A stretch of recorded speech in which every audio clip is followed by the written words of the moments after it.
Well, I got involved in this in 1964. In fact, on December 6th, 1964, I departed the United States and gave up my residency there. And I have never lived in the United States since then permanently. I've always lived overseas. And I found out about Air America through some other pilot. I can't even remember his name, but he said, if you're interested in going to work for Air America, you should contact Mr. Red Dawson, Washington, D.C., Air America. And he gave me the phone number. So I called Mr. Dawson, and I told him who I was, and he said, oh, I've already heard about you. And I said, well, how is that? He said, well, the man that suggested that you call Air America is also an employee of Air America, and he has recommended that we hire you. And he said, we are very interested in employing you. Are you available? And I said, well, yes, I've just lost my job with Trans-International Airlines through union activities, and I need a job, and I'm interested in going to work for you. So he sent me an application. It was a very lengthy application. Come to find out, it was as lengthy or as involved as my security clearances that I'd already had with Trans-International for flying the Pacific Missile Range. And of course, they have to do this all over again. So it took them about a month to run enough of a clearance on me to be employed. The rest of the clearance would be done while I'm working for the company, for Air America, better known as the company. So I left December 6th. I tried to delay it because actually I wanted to be home for Christmas. And this is taking me away from my family. I just had a daughter born in September. Dana was born in March. And I wanted to be home for Christmas. And he said, no, you're very hot on him. You've got to get to Taipei immediately for processing and clearing. So on the 6th, I left. I went to Taipei, and there I met the friend who had suggested I contact Air America. His name is Smith, in fact. Very good name, Frank Smith. Never be able to trace that anyway.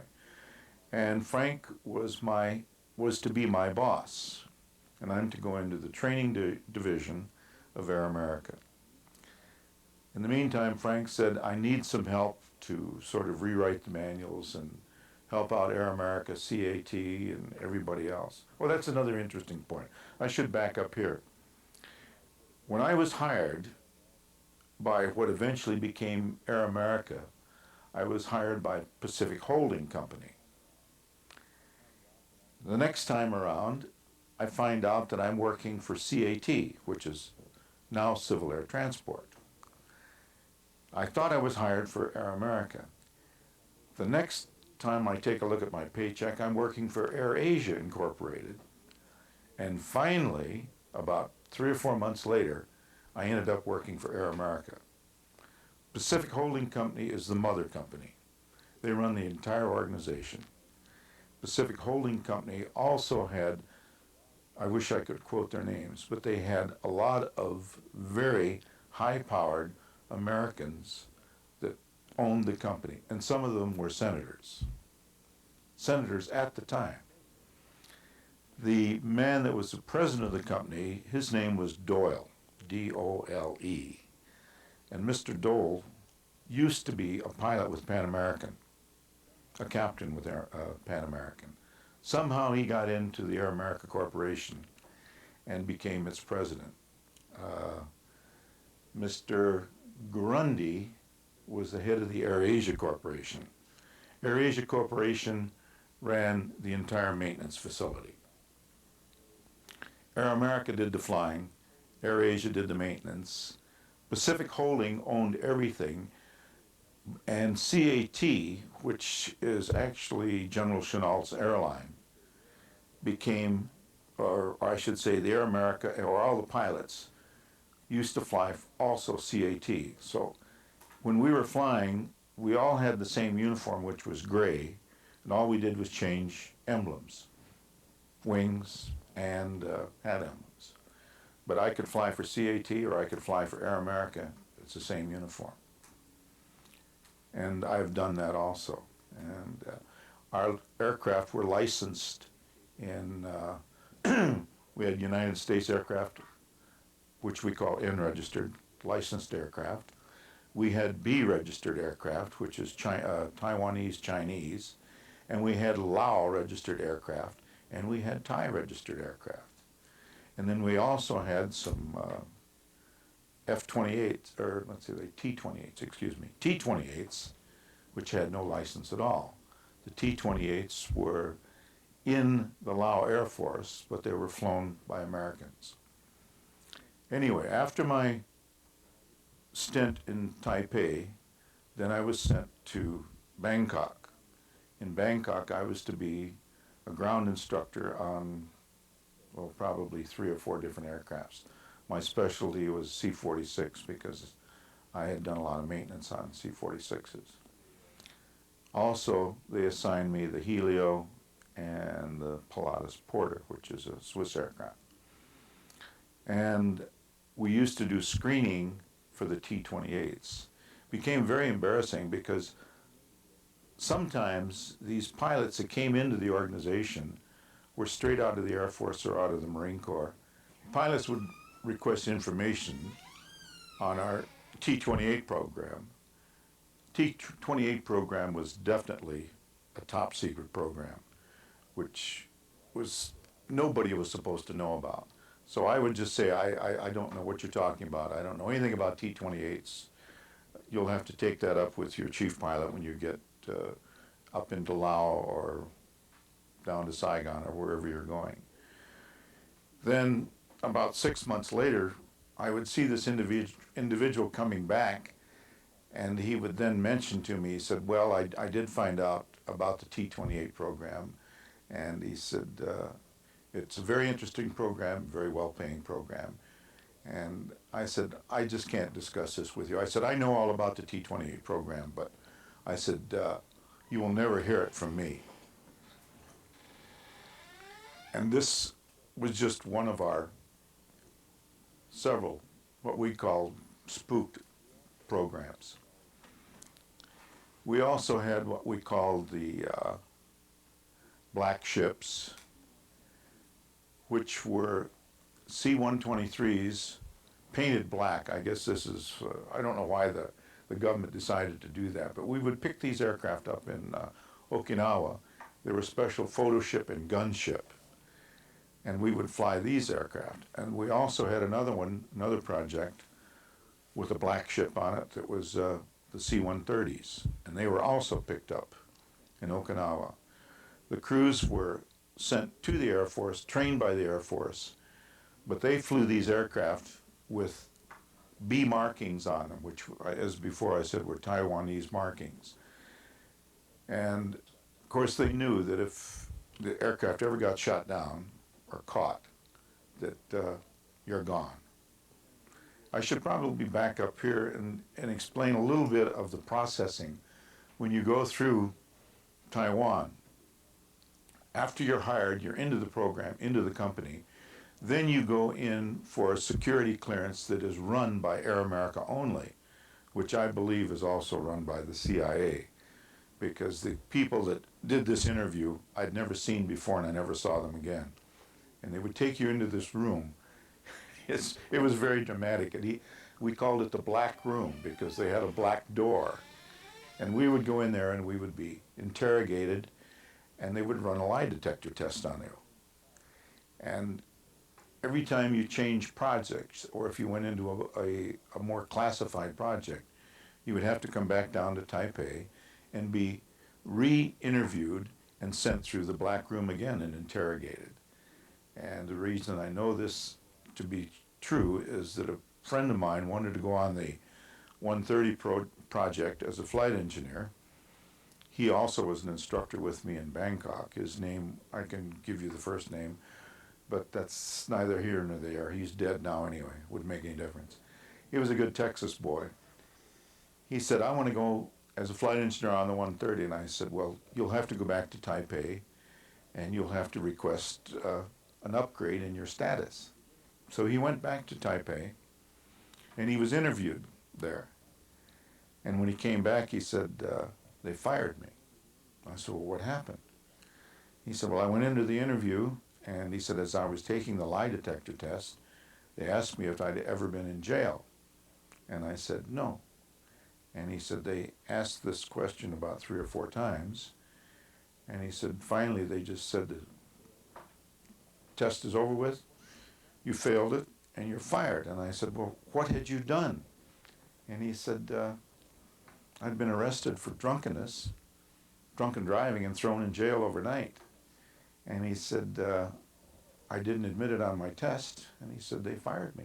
Well, they failed me. And he said, then when he came back to Tokyo, where we were stationed at the time, he said, the company called him in and said that he would have to resign from the company or they'd terminate him. So he said, all right, I will resign, and gave it up. And I said, I don't understand this. I said, I've been court-martialed while I was in the service. I've been thrown in jail in a couple of different countries for being in a fight in a bar or something like that. But I said, I admitted all of this when I took my examinations, and I said, I never had any problem. And I said, I did have one man who interviewed me personally tell me, he said, I don't care what you've done, including murder, as long as you admit the fact that you've done it. But he said, if you ever try and hide anything, he said, you'll fail your examination. So I know this to be a fact. I really don't know where to go from here. Maybe we should stop and discuss what the T-28 project, the way that I finally found out, the first time I found out that there were Americans that were involved in this, as I was flying out of Udon, Thailand, and the T-28s were coming out of there. Some of them were Thai and some of them were Lao registered. And I saw this aircraft taxiing by me. I was taxiing out in Twin Beach. And the aircraft coming in front of me was a T-28, and he had the hatchback. And not only that, he had not put his helmet on yet. And that's because it's extremely hot down there. And he had his helmet sitting up in front of him, and I looked out the window, and I said, I know that guy. And at that moment, he looked up at me, and he just sort of, mouth dropped open, and finally, because he knew it was me, he just stuck up his hand and waved at me and put his helmet on and dropped the shield down so he wouldn't be recognized. But he was so tall, he couldn't have possibly been a Thai or a Lao anyway. I mean, he could just barely get his head under the hatch. And he's since died now. His name was McRaney, I believe. Anyway, he was flying this T-28, and later on we got together, and I said, I see you finally got in the project, and now you know everything about T-28s. And he said, yeah, he said, I do this for extra money. And he said, I flew T-28s, of course, in the Air Force. And he said, this is why they took me right into the project. They didn't have to do any training with me. And as far as the drug situation was concerned, I'd never seen so many drugs in all my life when I got up to Laos.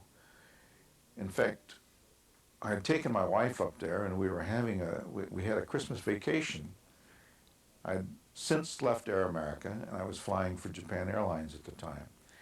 And I'd come down to Laos to visit some friends of ours, and so our children could get together. It was just a Christmas vacation, and everybody said, why would anybody want to go to Laos for Christmas? And I said, because I have friends there.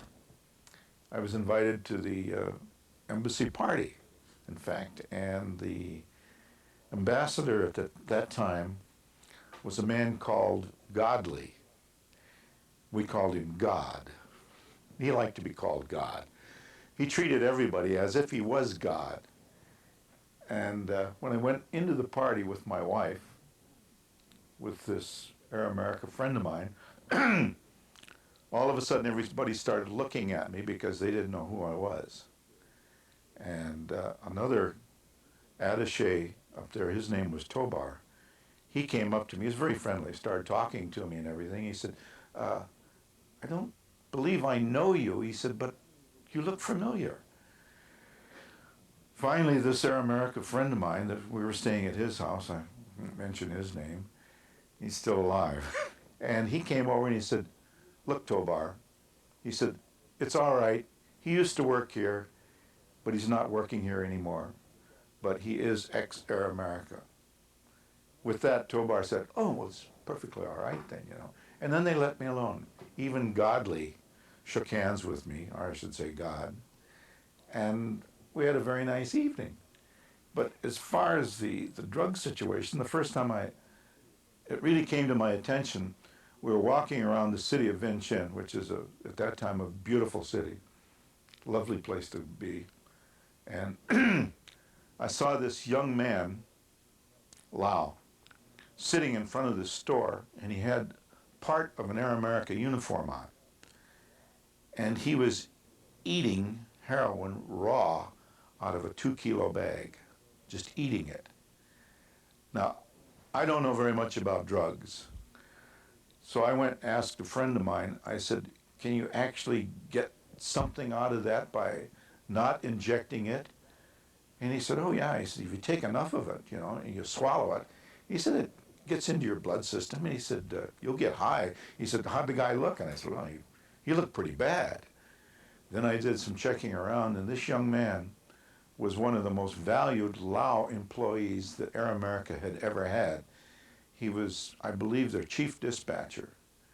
And when things started to crumble at Air America, he left the company and he just went into the drugs, into the drug. In those days, you could buy a kilo for about $13, a kilo of opium. But he had the real stuff. He had the heroin, which had been processed and everything. And of course, Laos was a big center for this. Then, as you know, the Air America movie mentioned the fact that Air America was in the drug business. Well, actually, I think the American government, and probably, I guess you could say, the CIA and USAID, they were the people that were in the drug business. Because the only way that we could get the Lao tribes to work with us and work with the American government was to buy their poppies. And we had to pay a good price. These people were extremely loyal to Air America and the CIA, and they're wonderful people. I mean, they'll go the absolute limit for you. They'll die for you.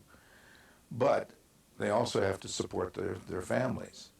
And so we were actually in the drug business we would move the product for them.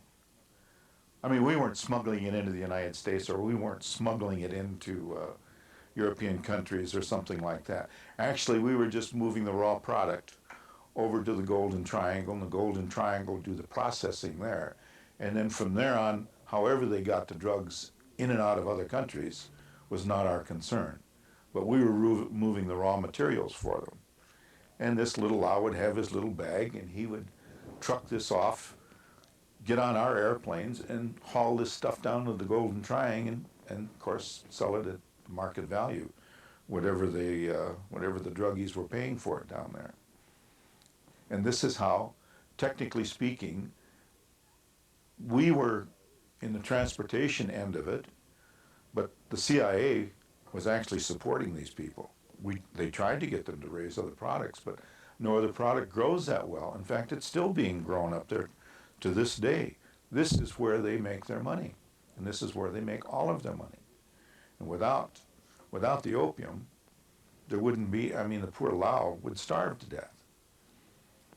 But it was one of those things that Air America had to do to get these people to work for us. We used the Lao as, what would you say? They were actually mercenaries. We armed them. They were working for us, and we would move them around up in the northern part of Laos. And probably the man that knows the most about this is a man called Jack Shirley. I can use his name because his name is in the book called Tragic Mountain. And Jack worked with these people. He speaks fluent Thai, of course. He's also married to a Thai. But Jack worked with these people all the time that he was in Bangkok or in Thailand. Another man that was very, very familiar with him, and probably one of the greatest Americans, and had the most compassion for the Laos and the Thais, was Pop Buell. And Pop Buell was just a poor farmer that somehow got interested in the Lao people and the people in Southeast Asia, and on his own came over there and tried to teach them, and did teach them, how to do proper farming and how to raise better crops and so on and so forth. And finally, the United States government recognized that Pop, being there on his own, should get some money from the United States government to get the Lao people together to where they would work for the CIA and USAID.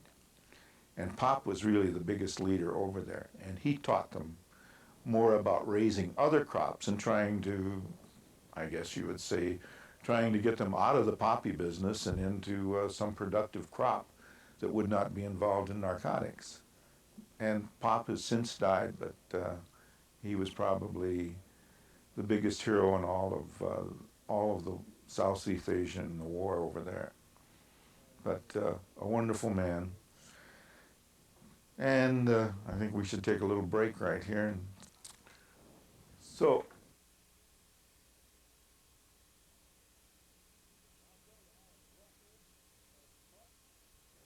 and I'll tell you, I have wrestled as much as Jacob ever did because I had a beautiful family, and my life has been spent out here in these damnable places trying to bring people home that our government has left behind. And I didn't want to do it. It was H. Ross Perot that called me. It wasn't him that caused me to hang up a uniform in '79. It was the intelligence agency. But Perot was the guy that was identified. And he called me and said, "Bo, I want you to get on the first thing smoking here to Dallas. Come over here and on Forest Drive, and I'll see you tomorrow." So I did. My mentor was there, Colonel Bull Simons, man that commanded a group in Panama before I did. And I love him. And he said, "Bo, I'm going to plan this operation. You're going to execute it." Now, he had been asked by the intelligence chief, a man named Eugene Tai, Air Force General, to have me go over there and see if there was anybody that wasn't a deserter that was still alive in communist captivity, didn't want to be there. And he didn't believe it. And he said to me, and just hand to God, because I'll never forget some words, and these are some of them. He said, "Bo, I've been asked by General Tai to have you go over there, and you do everything you have to do." He says, "You come back and you tell me there aren't any American prisoners of war left alive." He said, "Because I don't believe it, and I'm not interested in bones." He said, "But what I do have is this." Now, Governor Clement was the first Republican governor in 100 years at that time. You go back and look. This was April of 1979. He said, "Governor Clements has given me permission for one man to operate outside of the law." He said, "The administrator of the DEA," he never said who she was, so I didn't know, but he called her a she, so I assume it was a woman in 1979. He said, "The administrator of DEA has also said I can have one man operate outside the law." He said, "Here's what I want you to do." He said, "I want you, when you come back and tell me there's nobody left alive that matters," he said, "I want you to go to Colombia." He said, "I want you to identify every grower, every picker, every transporter, every connection, every kingpin between Colombia and Texas." And then he said, "You take your men. I know you can do this. And like an angel of death, in one night, you wipe them all out." Now, friends, that was a commission. And I told him, I said, "Mr. Perot, what you just said is admirable. And I think I need to do it because drugs is a worse enemy than the damn communists will ever be to America at this time." But I said, "Let's go see." Well, it was too bad because Bull died right over here at Baylor. And there were American prisoners of war left. In Parade magazine this last Monday, they said something about I insisted Americans were there. Friends, it wasn't me. I didn't want them to be there. It was the satellite photography. It was the A1 intelligence that had everybody electrified when Ronnie Reagan was going to go do it. And then, because the law fails, we don't really respect the law. I'm saying we, I'm talking about the bureaucrats that are responsible in offices of special trust and confidence. They don't respect the law. They wheel and they deal up there.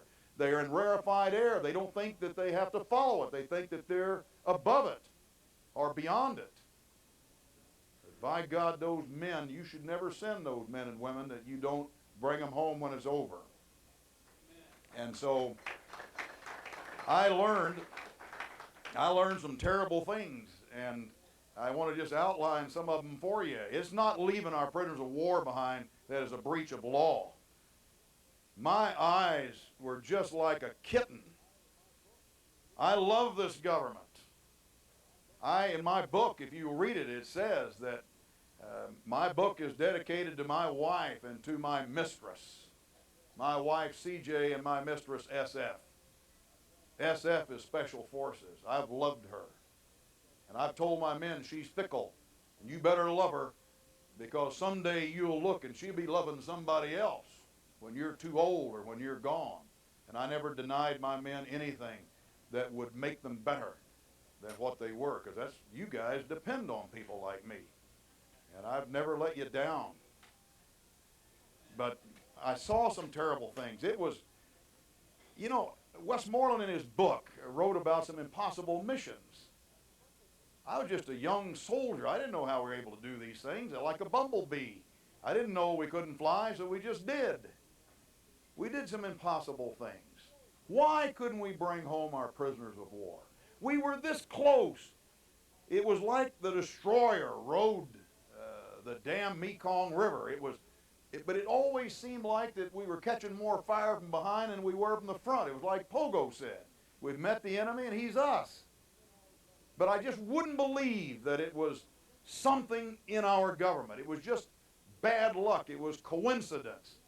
And then it was George Bush, by golly, again, only wasn't head of the CIA, that ends up with my Ollie North lookalike, guy named Tom Harvey, calls my daughter. It was Halloween. And said, come to the White House, we've got a special mission. I took a Navy SEAL that he got a real education. Because we pulled up, I got an envelope, said, here's all of it, Bo. Come back and let us know what it's like. And he said, this is the way business is done? And I said, yeah. And I said, open the envelope, let's find out where we're going. I went to the Golden Triangle of Burma. I read and write, speak Chinese, among a working knowledge of English and some other languages. I didn't know. George Bush thought that General Kun Sa had American prisoners of war. I didn't know whether he did or not. I didn't care. I looked like an assassin. I didn't know whether I could get in there, but I did. And when I did, you see my eyes, I'm not stupid. Maybe soldiers are supposed to be dumb. I know what a commission is. But I couldn't be in the Golden Triangle and not ask Kun Sa, when he looked like an honorable man, why are you poisoning the world? And he said, my best customers are in Washington, D.C. You don't need to be asking me. You need to be asking them. And then he gave me documents, and he brought in the commanders of his heroin factories, just like I got a video of it all. I wasn't dumb. I made these for the White House. I brought back 3 videos. 2 of them were polygraphs, because the CIA, I've had a polygraph machine. You don't take no electricity out there. It's got its own batteries. And proved that George Bush had been lied to. There were no American prisoners of war that Kun Sa knew about or had any control over. But I brought back something they didn't expect. Because on the 3rd video was General Kun Sa and his staff naming his best customers. Do you know that the man who is the chief advisor to Colin Powell, a man who could be president of the United States, is the same man that was named by Coonsaw as the bag man for this whole damnable government drug operation that has an ocean of unaccountable cash. Hell, they don't worry about a $6 trillion debt. They don't worry about a budget that is $60 billion in the black. They have an unaccountable ocean of cash. It's not George Bush selling drugs out here on the street. But Coonsaw, when I wouldn't believe him, he said, "Colonel, you look like an intelligent man." He said, "How did you get here?" I got there on Coonsaw's horse. He said, "How long did it take you?" Then he said, "Now how do you suppose," because the LA Times that year had 3,000 tons of this crap coming in to America from the Golden Triangle. It sells for $1 million a pound right here, number 4 Asian heroin, right here in River City, friends, and every other metropolitan center. You add it up. Coonsaw ends up paying, that's what he has to pay, he gets $300,000 for a metric ton. That's 2,200 pounds. Now you figure it, $1 million a pound versus $300,000 for a metric ton. There's some profit we're talking about here. You wonder how come Ollie North can say we got a parallel government? Well, that was my Saul on the road to Damascus, changed to Paul experience. Because I love this government. I would not believe that they would purposefully keep our prisoners of war. I didn't believe that they would be personally poisoning the very people who they are charged under God with their oath to protect. But I'm here to tell you, when I got back from the Golden Triangle, I've always said, and I knew it now, it's not even classified anymore. Not only can they read your license tag from outer space, but they can vacuum up our conversation right now. And I hope the hell they do, very frankly. But the point is very, very simple. Even before, I was staying in the Premier's quadrangle there in Bangkok, Thailand as a safe house. The phone was ringing. The phone said, "Bo, you must erase and forget everything that you've learned in the Golden Triangle, or you're going to hurt the government." I was shocked. I just said, "Whose government?" Not the government that my dad died for. Not the government that I've worn the uniform of all these years. Whose government? And they said, "Now, Bo, you listen. Your family needs this kind of security. You erase and forget. You come up here. We'll give you, as a government contractor, a place in Washington, D.C. My wife's ma lived there." He said, "Otherwise, you will serve 15 years in prison." Well, I got shot right in the back of the head in Vietnam, and the bullet bounced off. I did. I'm certifiably hard-headed. And it just made me mad as an Okie who maybe spent too many days out there with the hot sun on the back of my head with me and a dog and a rifle. It made me so angry that I told them to stick it up their kilt. And I hope I did it for you. And they did. They tried everything in the world. I mean, the President of the United States made the statement to the U.S. Attorney, played on television. Said, they asked, well, I was acquitted. You know why I was acquitted? Because 2 grand juries would not indict me, and when I was indicted, the jury of peers acquitted me. That's why I'm standing around here, not 15 years in prison. And when I walked out, the press didn't care about me, but they asked the United States Attorney, you find another case where the U.S. Attorney, his own self, prosecutes it. They usually have some weenie do it. That way, if something goes wrong, politically, their job is okay. They just fire the weenie. But in this case, the U.S. Attorney personally prosecuted me. The press said, why? He said, quote, George Bush called me up and told me to get Bo Grice. Hell, I just recorded it on television that night. And I sent it to George Bush. Dick Thornburgh was his attorney general then. And I said, if you did this, you did wrong. And if you didn't, your U.S. attorney's lying about you. Well, they fired William Maddox. And I'm free. Now, that was just the first time. But you see, we had a government with no respect for the law. And I'm using up too much time here, but I wanted to race through a couple of things.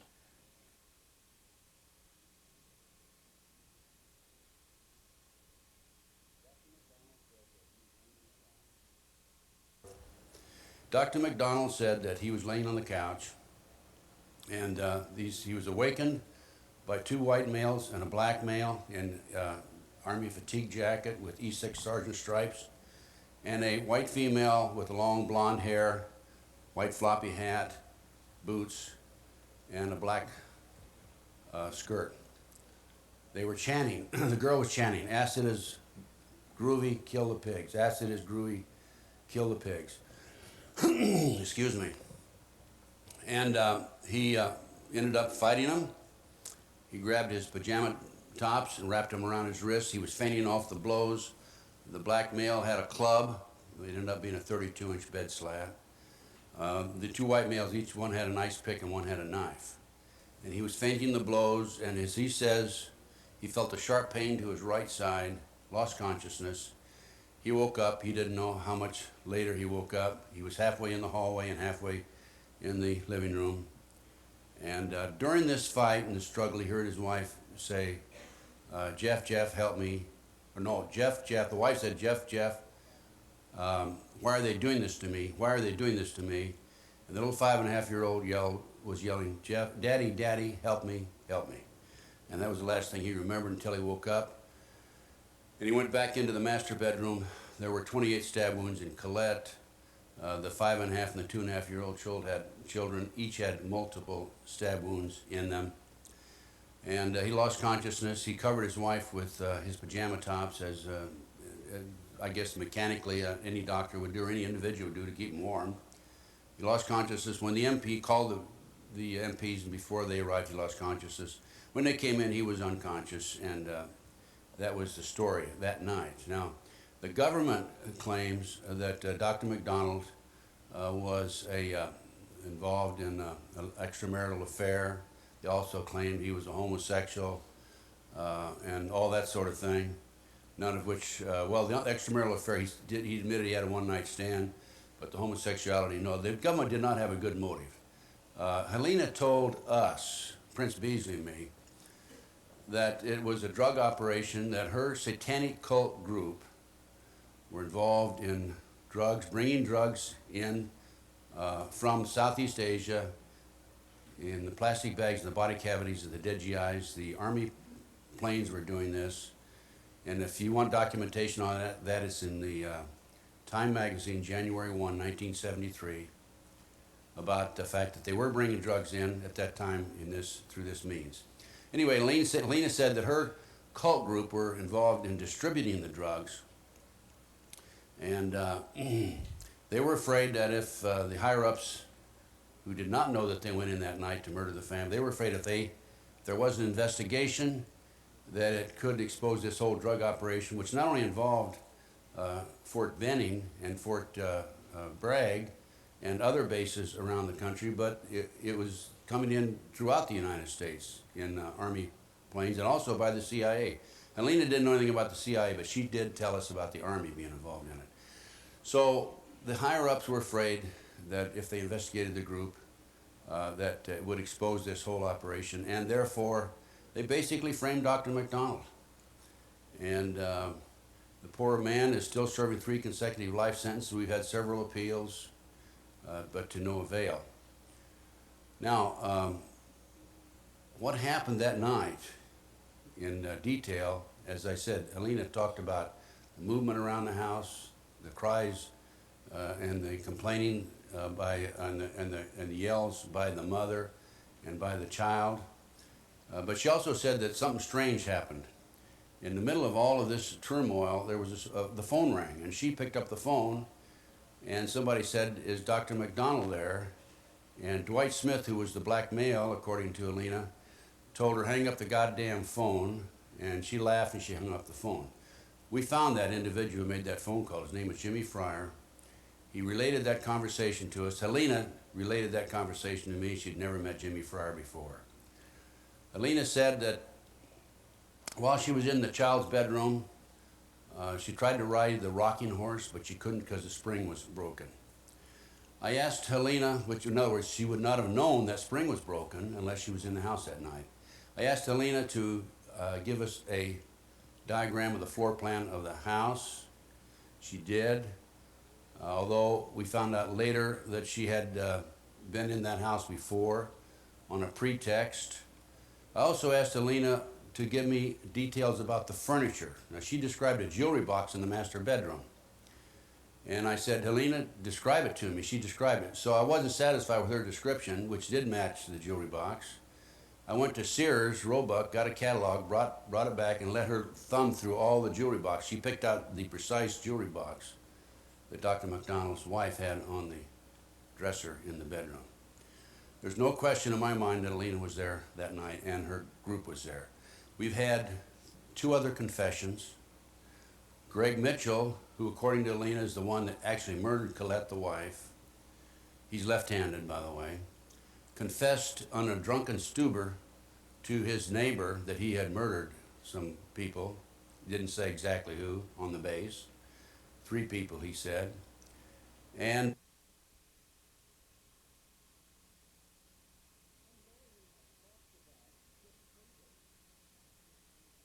unknowingly have talked about Chip Tatum, I'm going to say for 10 years, since being taken advantage of by the Central Intelligence and getting the fur up on the back of my neck, which started my little journey of chasing these bums. Not Chip, excuse me. Sorry about that, Chip. Well, he used to be a bum, and now he's a good guy. You know, and that's a reverse for Oliver North. He used to be a good guy, and then he became a bum, so whatever. You know, somebody yelled at us. Chip and I did 2 hours of radio yesterday here in Denver and doing the talk show. And, of course, we're not terribly fond of Oliver North and none of his, and Mr. Bush and some of his friends. And sure enough, inevitably, we had that one guy that called, and he called from New Jersey. And he said, how dare we come down on this Marine hero with all of his wonderful badges and everything, his honor badges, etc., that he had rallied up when he was in the service.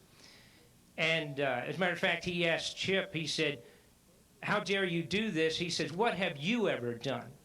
And Chip appropriately answered by saying, well, I spent 2 years as a prisoner of war. Now, my response, which is a little bit more on the humorous side, would be that for the period of time that Oliver North was a good guy and got all those badges, and he deserved them all right? That was 20 years ago, so to speak. But now he's a drug smuggler. He needs to be given 20 years in prison with the ability to hang his damn badges up on the wall in his cell. Now, I'm going to introduce Chip. The reason I had talked about Chip and not even knowing about it, I had been hired as an investigator specifically in the Noriega case, along with other things, several years back. And basically my job there was to connect George Bush and Oliver North to Manuel Noriega's drug operations. I did supply all the necessary information, however, that obviously was not used, which we're used to that. But I was talking about a guy that I didn't know who he was, or 4 or 5 men that had snuck in to Panama ahead of the invasion and had covertly gone into a jail and pulled out a guy named Michael Harari, who was George Bush's and Manuel Noriega's drug partner, who happened to have been in jail in Panama. He was arrested by Noriega. It had nothing to do with anything other than a riff, a business disagreement between Bush, Michael Harari, who was a Mossad operative, and Noriega. That was what the whole Panama thing was about, nothing else. Now, I knew about it. I talked about these guys that had gone in and done this unbelievable retrieval of this Mossad operative on Bush's behalf and flew him to Israel. And unknowingly, it was Chip Tatum. Anyhow, I just recently met Chip, and Chip and I, unfortunately or fortunately, everything that we both known totally meshes together. But I'd like to, if you would, give a little applause to Chip Tatum. This is a guy that for years carried out orders unquestioningly on the behalf of what he perceived to be the United States government and the right thing to do. And then, like Lieutenant Colonel Broke Wrights and other people, finally realized that that was not the case, that he was being taken advantage of, like us, by bad people in government. Chip Tatum.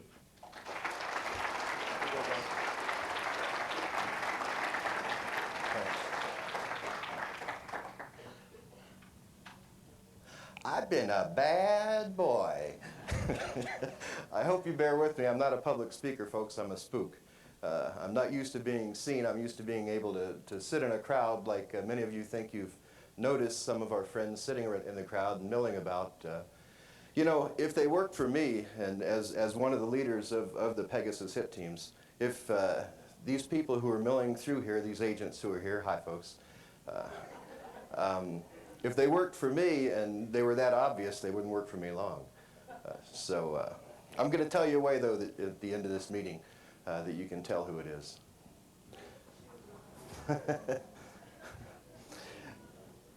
Someone mentioned something about shoes. I've just left federal prison in April of this year. I spent 2 years in federal prison. The initial charge against me was treason, and we're going to talk about that a little bit.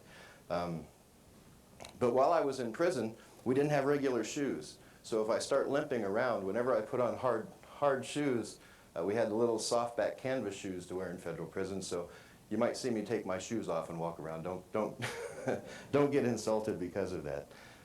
As a young man in 1970, I flunked a chemistry exam, and unfortunately I was number 3 in the lottery then for the draft. So I started shopping around. I shopped around to the Navy. I kind of liked the idea of wearing blue jeans, tennis shoes, and a Cambry shirt, but the idea of being out on a ship for months at a time didn't get to me at all. So my uncle had freshly returned from Vietnam as a Marine infantryman, and he had been hit by napalm by the United States Air Force. And so I decided, well, Marines isn't what I want. Besides, I really don't want to go to Vietnam. So I went to the reserve components, and I talked to all the reserve components. The reserve component said, yeah, well, you can get in, but we have a list, you know, 3-year-long list here to get into reserves or Coast Guard. I really didn't want to go to Vietnam. So I talked to the Air Force recruiter, and he said, listen, we're going to make you an air traffic controller, and even if you do go to Vietnam, this was a tech sergeant recruiter, you know, all these stripes on his arms, all these medals on his chest, 19-year-old kid. Even if you do go to Vietnam, we're going to put you in an air-conditioned control tower hundreds of miles away from the enemy. Let me tell you about tech sergeants. They lie. If there's any retired tech sergeants out there, come see me afterwards. I joined the Air Force. I went to basic training. I followed on to Keesler Air Force Base to technical school to become an air traffic controller. I was good. I advanced in ATC school, and I graduated in the top 10% of our class. So they had a special reward for the top 10%. They were going to let us go to Fort Benning to learn how to parachute jump. Hey, that's pretty cool.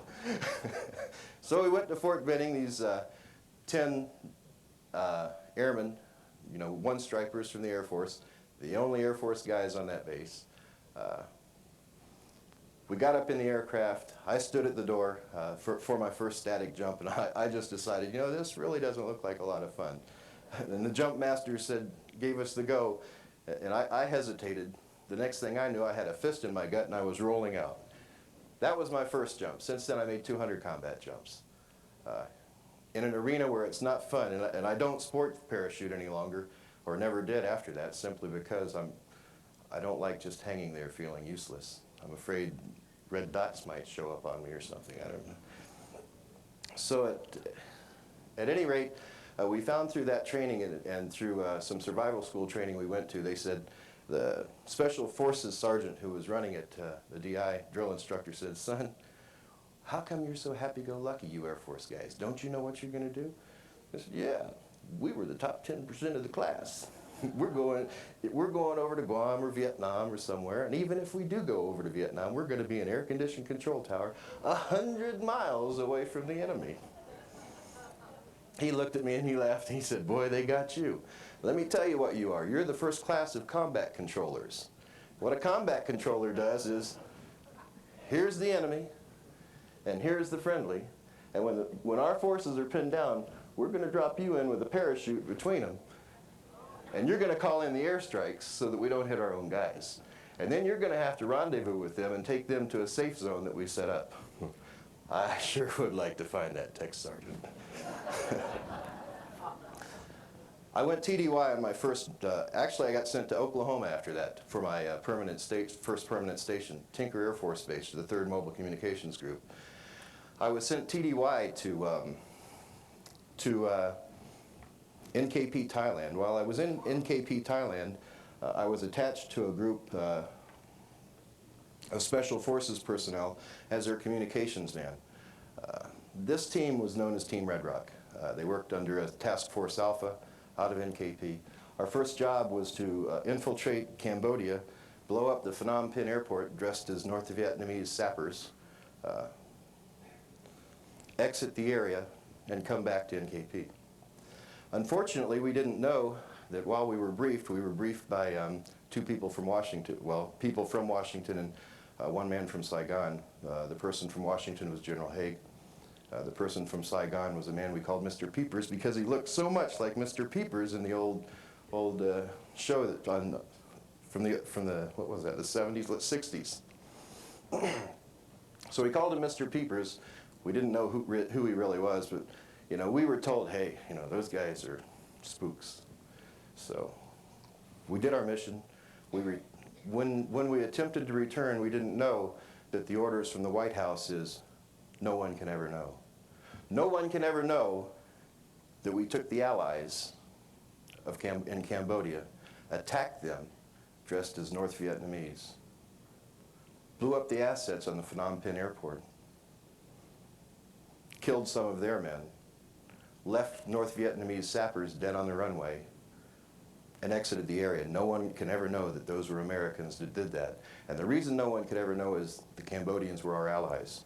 If our other allies knew that this was a covert operation, a black operation that was performed, no one would ever trust us.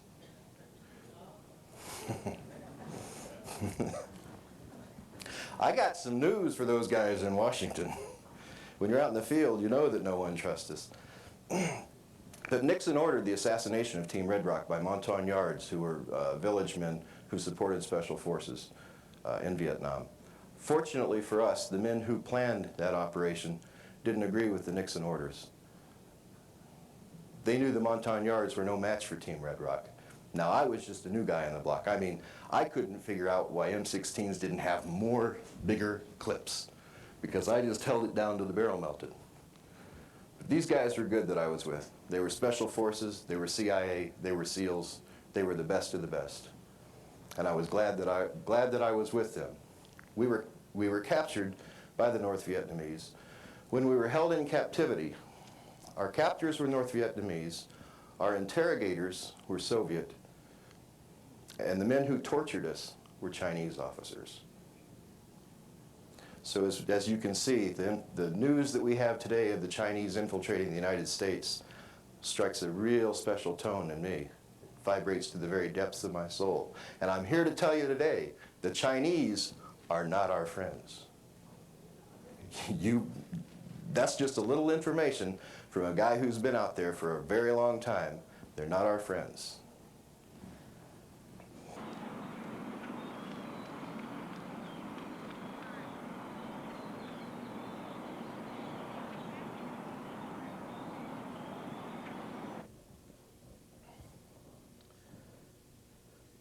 In 1983, as a pilot at Task Force 160 at Fort Campbell, Kentucky, the commander of our Little Birds section, a major, crashed in a OH-6, a Loach helicopter. The crash investigation that followed was visited on occasion. It was a lengthy investigation by a man from Washington. This man identified himself as Jake, and he had another man who we in Task Force 160 nicknamed the Snake because he was just lanky and, to be honest, a little slimy. Jake, it ended up, was a man known as Lieutenant Colonel Oliver North. The Snake, I don't have the name of the Snake today. but he accompanied Mr. North on several occasions. So Jake and the Snake were actually the men who had the tasking and the oversight of Task Force 160. That indicates that Task Force 160 was controlled by the National Security Council. I worked for Mr. North throughout the early 80s through 1986. I flew cocaine for Mr. North. When I asked him what this cocaine was all about, he simply told me that it was fruits of the war, that the Sandinistas were producing cocaine to support their war efforts against the Contras, and that's how they were funding the war, the revolution. Well, I found out that the cocaine was actually being manufactured in the Contra camps on the border of Honduras and Nicaragua by the Contras, who were supported and whose direct responsibility was Oliver North. Mr. North had arranged for a man from the Medellin cartel. His name was Ramon Navarro, to be the interface with the cartel. That cartel provided paste and leaves to Mr. North's enterprise to produce this cocaine in the camps. There was probably in excess of 20 tons in the 2 aircraft that were assigned to me. In my particular aircraft, I know of 8 tons.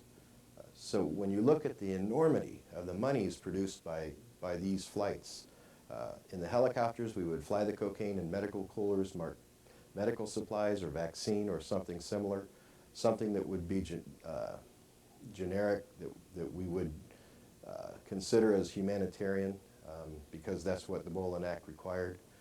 We would fly this to different locations throughout Honduras. We would meet waiting C-130s, C-141s, or civilian aircraft. The military aircraft, the C-130s and C-141s, would take the goods, the coolers, to either Panama or Homestead Air Force Base. The civilian aircraft would always take those coolers to a little place in El Salvador called Ilopango Air Base.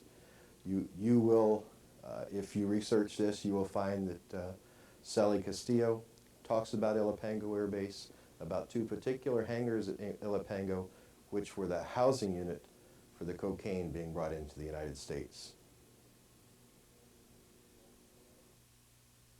My first knowledge of Chip Tatum came as a result of a letter that had been written to me, or my lawyer, I believe it was, as a result of Chip hearing about my plight. And my plight was my efforts to take this story, the Mena, Arkansas story, to court in Little Rock, Arkansas.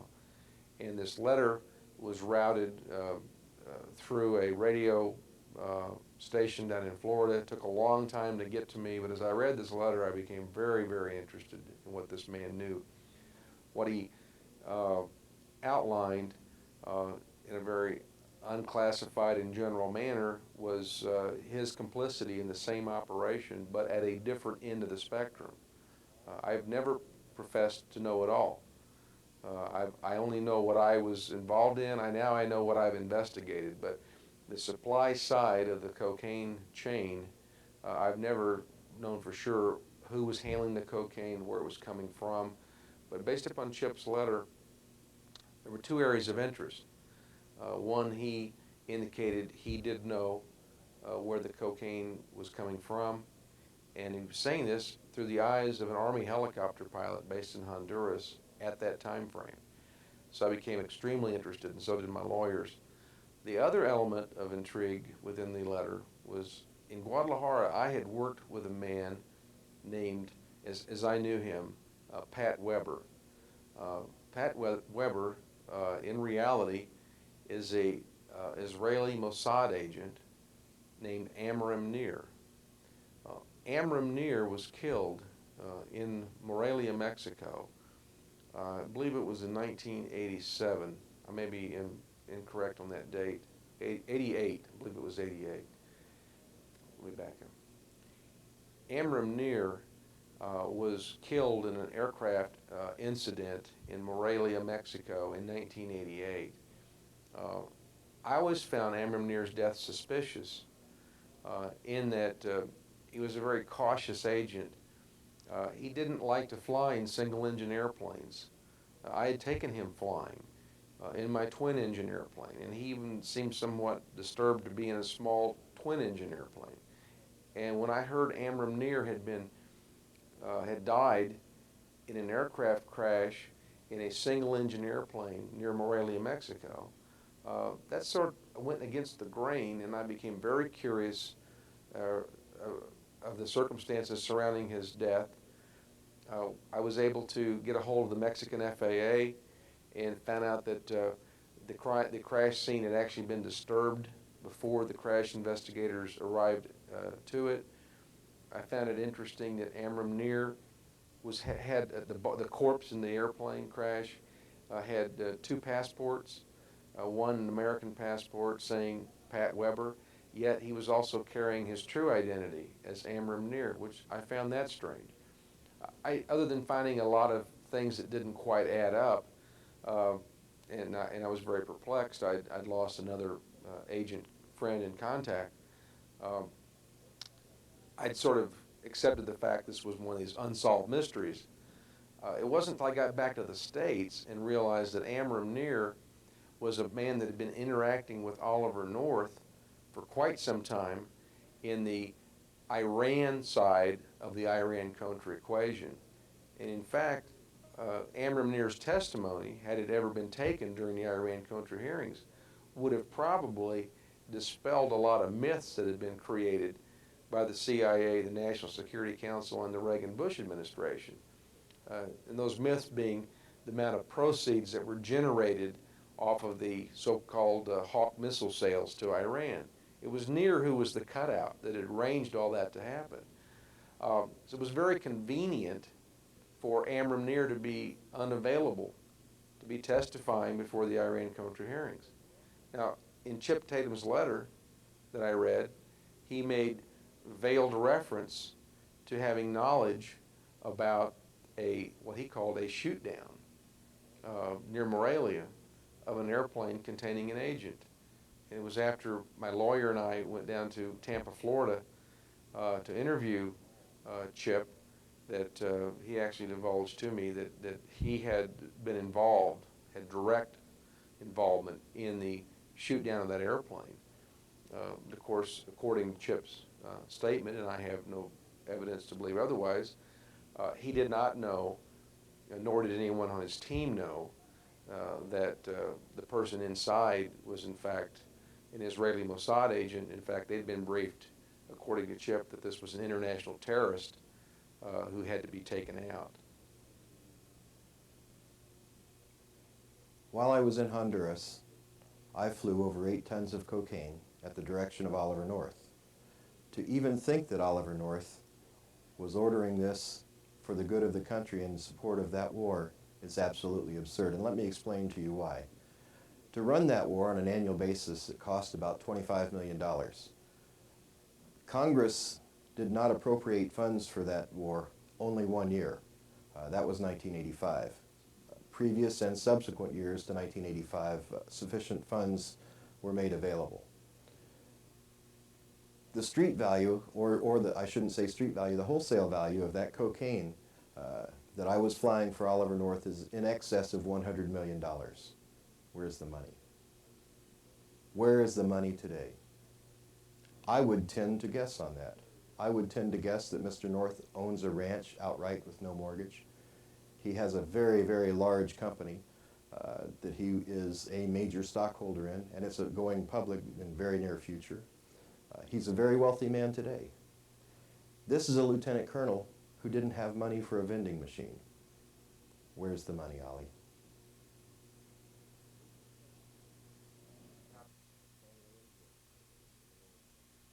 On April 10th of 1985, at San Lorenzo Air Base, a little airport, a little military airport in southern Honduras, I delivered several coolers of cocaine. Those coolers were marked medical supplies. I was met there by a C-123, and the pilot that exited the C-123 and came toward our UH-1 Huey helicopter was a man named Barry Seal. Barry had been working for the government since the early 70s. I knew by past associations that I could trust what Barry had to say and that he'd tell me the truth.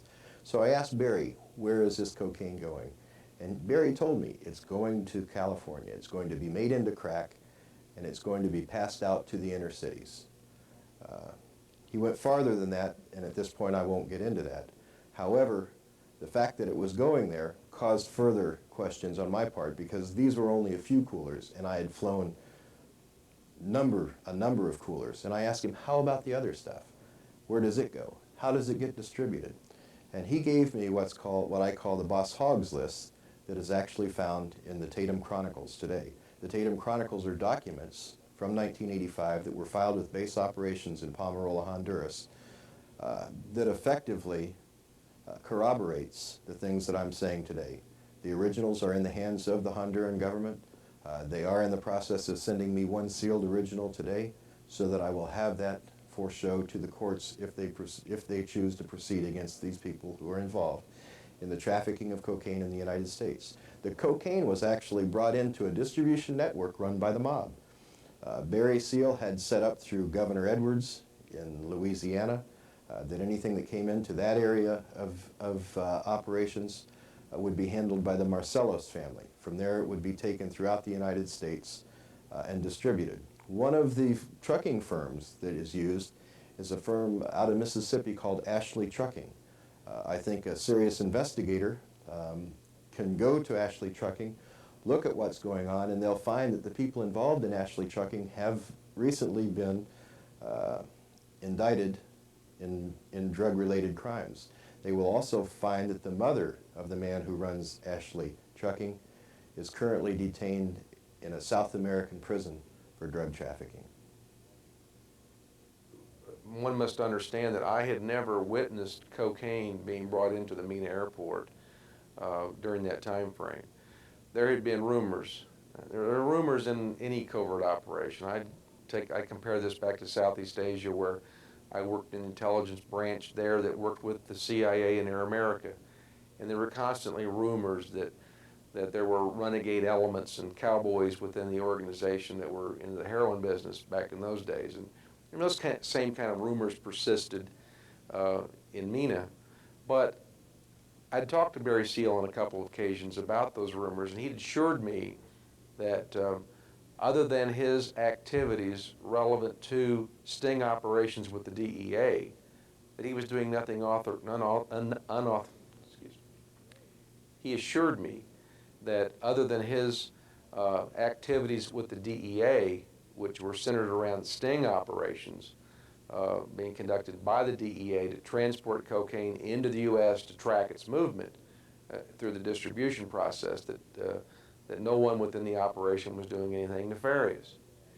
It wasn't until I got down to Mexico a few months later that I realized that that was a lie, that there certainly was a large-scale cocaine importation operation piggybacked onto the Contra resupply operation.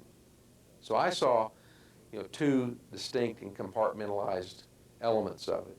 I saw what I think was the overt and authorized side of the weapons procurement and transshipment, Contra pilot training, and the movement of money necessary to sustain all of that. On the other side, I now know and accept the fact that there was a large-scale effort to import drugs and launder huge amounts of money that far beyond what was necessary to sustain our covert operation. In 1988, I made the mistake of my life. And everybody, and I know a lot of y'all talk awfully nice about me, and you talk about the things that I've done. When I went to Bill Clinton, if I could take 30 seconds of my life back, it was when I went to Bill Clinton and said, you're breaking the law, and you've got 2 weeks to tell the truth. The price has been incredible. It hurts. We've lost our home. We've lost everything that we had. And I had just about given up. I had just about laid down. And my daddy died. And the last words my dad heard on this earth, I was holding him in my arms when he stopped breathing. And I said, Daddy, I'll get our name back. And when you make a promise like that, there's nobody like Bill Clinton. There's nobody like Jack Stevens. There's nobody like Don Tyson. There's nobody like Dan Lester that can stop you.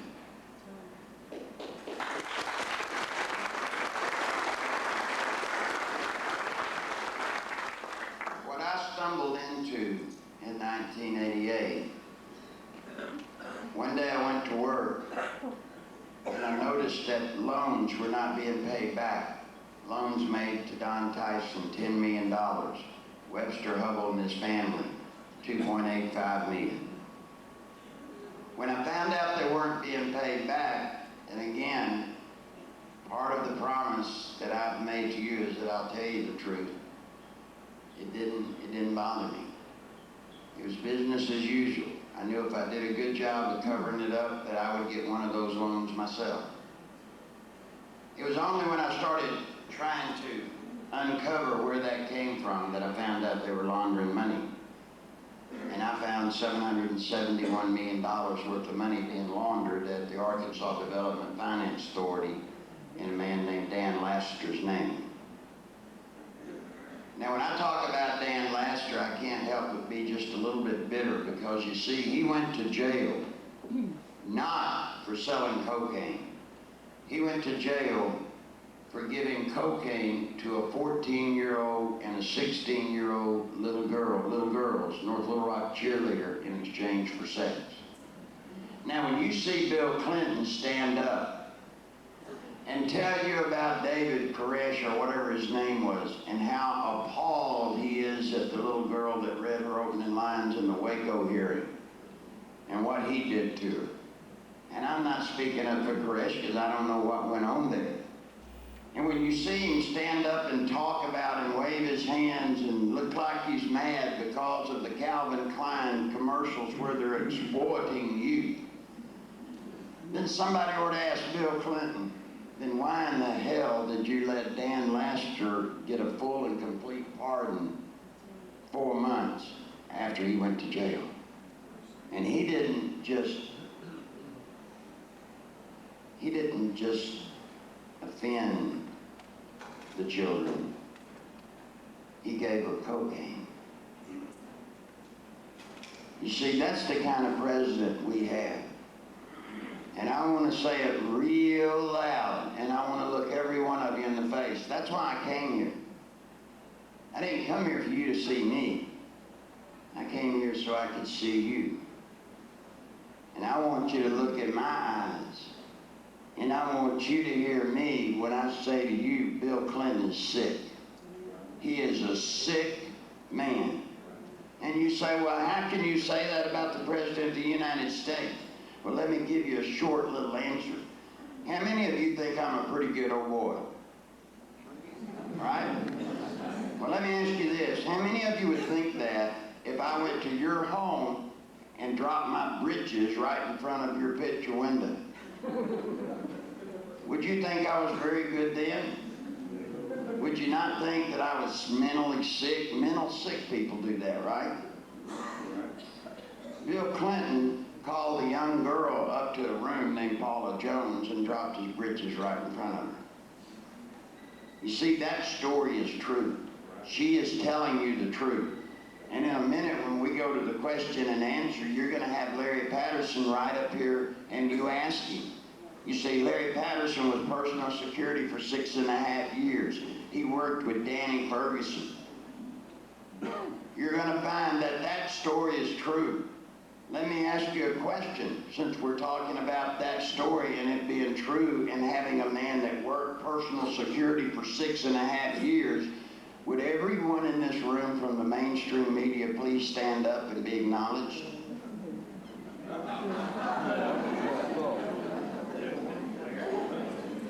Do you see that? Where are they?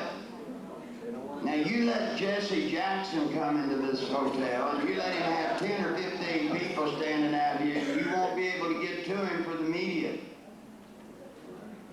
Let Ross Perot come into this town and draw half this many, and media will literally come in from out of town and out of the country to follow him. what is there about me? And what is there about you? Truth. You see, I'm not coming to stutter. Somebody asked me on the Mexican station that I did today. That was fun. Somebody asked me, they said, "Are you doing this for a vendetta?" I said, "Yes." You see, I've done that all over the country. Media people come up to me and they say, "Well, just a personal vendetta." Yes? You can't say that. Yes, I can.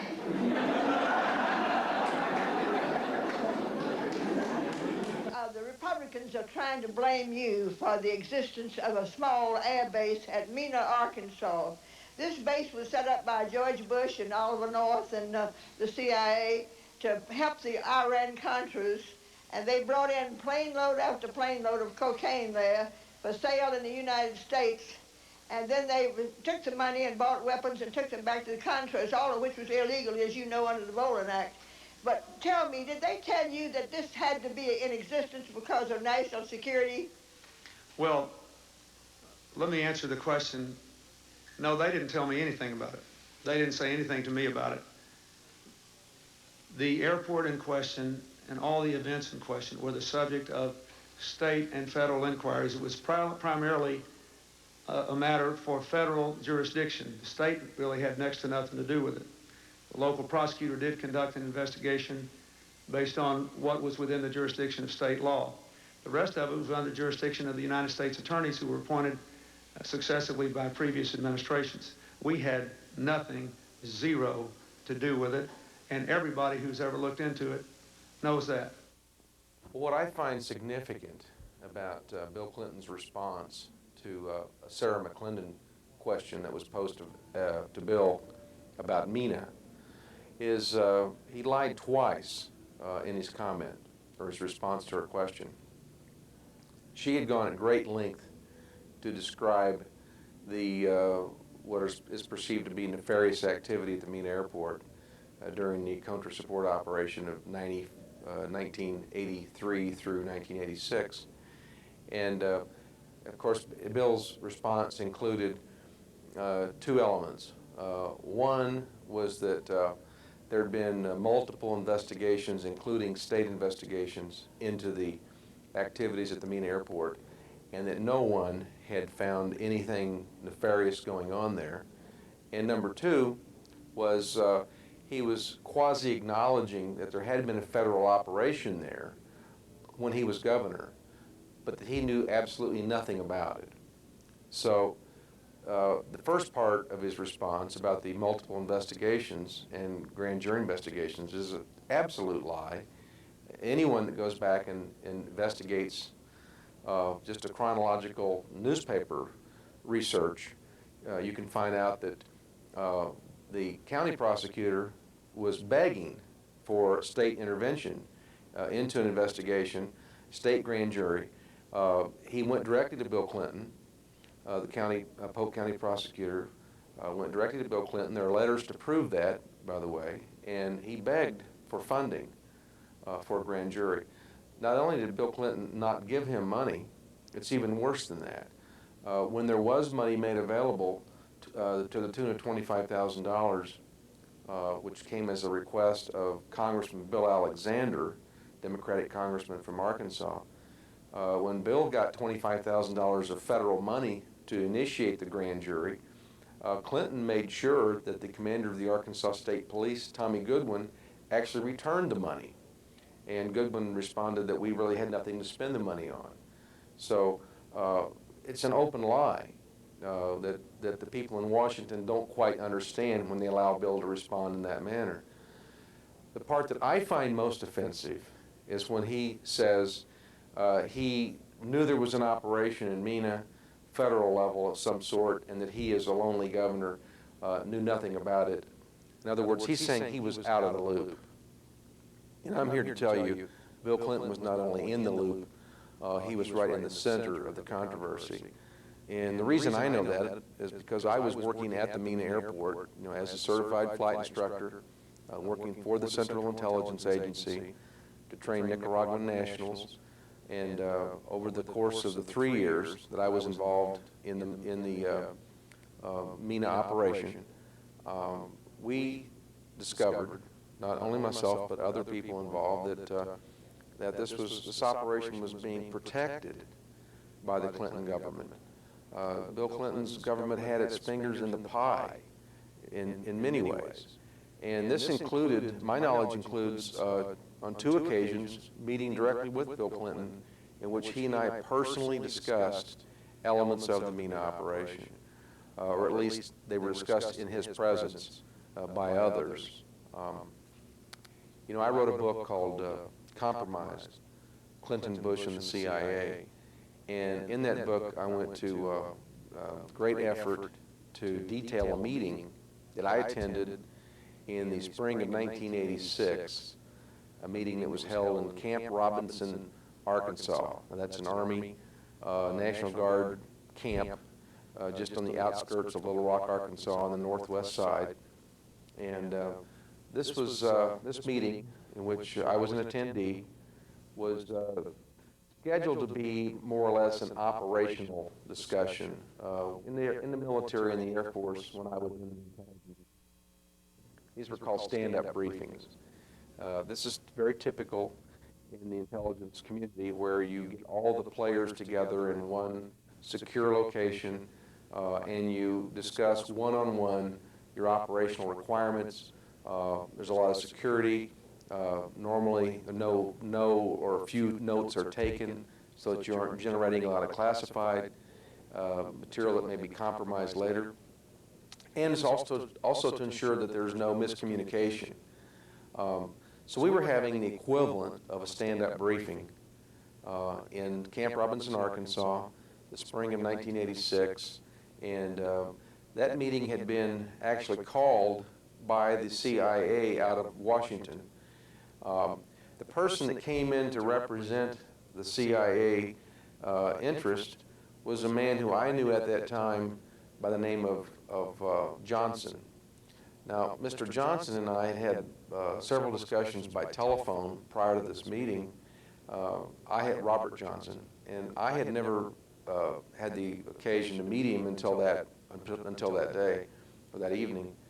And Mr. Johnson, at the beginning of this meeting, began by saying that he was the emissary of Bill Casey. I specifically recall that because, quite frankly, I felt at the time somewhat honored to be working in a covert operation that was being run directly out of Washington and directly out of the National Security Council and directly out of the Central Intelligence Agency.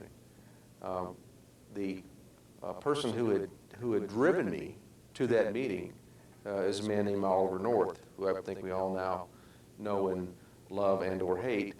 But North had alerted me that we were going to have an operational meeting, and I attended. The CIA handler of mine who lived in Little Rock, Arkansas, a individual named Akihide Sawahata, Japanese person by birth at least. Aki attended. I was there. Oliver North was there. Robert Johnson was there from Washington. And a man named Felix Rodriguez attended. This was not necessarily designed to include Bill Clinton at all. In fact, he had not even been invited to the meeting, but we did fully expect that a man named Bob Nash would come. Now, Bob Nash, you need to understand, back in 1986 was Bill Clinton's chief economic aide, and also was the director of what is called ADFA, Arkansas Development Finance Authority. ADFA had a major role in laundering the CIA's drug profits, moving the money around to make sure it got into the hands of those that needed it to run the covert operation at Mena, as well as to buy security and lubricate others that needed to be hushed in order to make sure that the knowledge of this operation didn't spill out into the mainstream press. So Bob Nash, I was told, would be coming. What sort of surprised us as the meeting began was Bill Clinton arrived with Bob Nash and a man named Buddy Young. Buddy Young is Bill Clinton's former chief of security, an Arkansas state trooper at the time. And we all got into this World War II ammunition storage bunker, which was a meeting place that I understood had been used on multiple occasions there in Camp Robinson for these types of meetings. And so as the meeting began, of course, Bill Clinton was present, and it turned into a rather volatile environment with Bill immediately getting into the face of Robert Johnson and pretty much demanding from Johnson, he wanted to know what was going to happen, who was going to protect him as the governor in the event that knowledge of the Mena operation spilled out into the press. And Clinton had reason to be concerned at that time because elements of this were unraveling. It's important to remember that in 1985, Bill's brother Roger had been busted, arrested as they say, turned over on a drug scandal. Roger had implicated 8, 9, or possibly 10 other people, prominent Arkansans, including an Arkansas state senator by the name of George Locke. And all of that was out in the press, and it was also a campaign year. And so you can imagine what the Republican challenger was doing with the knowledge that perhaps there was a drug ring in Arkansas that Roger Clinton was involved in, that this drug ring had been laundering their profits within the Arkansas state bond business, perhaps even through the Rose Law Firm, where Hillary Clinton worked. And that's all verifiable. That is what was in the press, in the newspapers in Little Rock in the spring of 1986. And so Bill had reason, as I said, to be concerned. He started off with his list of demands from to Johnson of what are you going to do for me kind of a meeting. And as that meeting took place, nearly every aspect of the operation as I knew it was discussed in Clinton's presence. So here we have a guy that holds a press conference in Washington now and says, they told me nothing about it. Well, that's an absolute barefaced lie. Clinton not only knew about it, he'd been involved with it, he'd used his state resources to protect it and profit from it, and here he was demanding from the federal government protection to make sure that, that there was intervention by the federal government to ensure his political viability. Over a period of time, I ended up making introductions to Ron Gospodarek of the Houston office. Ron is now a high official with DEA in Washington, D.C. Many large cases were made in the Houston area. One of the biggest cases was the case against the Greek heroin smuggling operation of Aristotle Onassis. I quickly learned that the DEA was only interested in pursuing this case so far. When it came to infiltrating the top echelons, they quickly dropped the case.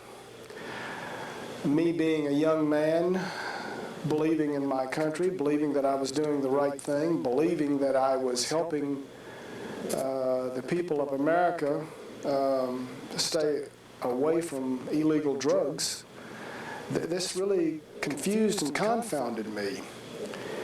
And eventually Ron Gospodarek and Gordon White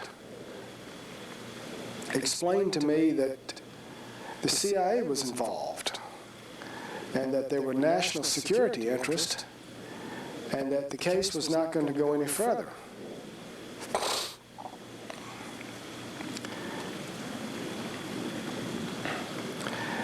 After this case was finished, the DEA sent me into Mexico, they sent me into West Texas, they sent me all over the United States.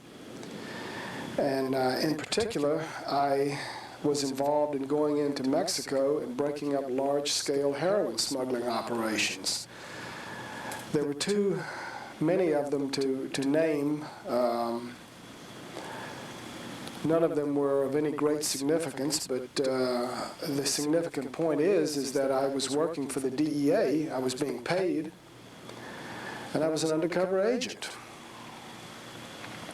At one point, they advised me to become a pilot so that I could infiltrate certain drug gangs better. They paid for my training, they paid for my pilot's license, and then eventually, by about 1978, they sent me to the FAA Academy in Oklahoma City. Bill Collar, high-level agent for the DEA, trained me in DEA aircraft how to make soft field and short field landings, and trained me for ocean survival and jungle survival in case I was forced down or had to crash.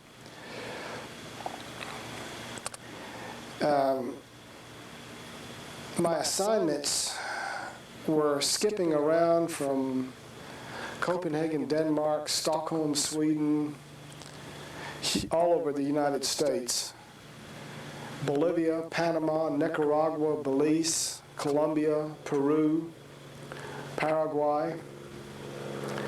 And I don't have enough time in this interview to go into great detail of what I did in each country. But again, the significant point is the DEA was using me in an undercover capacity. Specifically in 1979 in Bolivia, I began to understand the agenda of the CIA. They were there in Bolivia to make sure that the DEA only caught the small people. Sonia Atala, Walter Atala, Roberto Suarez organization, which was the largest cocaine smuggling organization in the world at that time, supplied the Cali and the Medellin cartel and the CIA with their cocaine. My job was to notify all of the large-scale Bolivian smugglers that were working for CIA on impending arrest and drug bust in Bolivia so as that the higher echelons would not be arrested.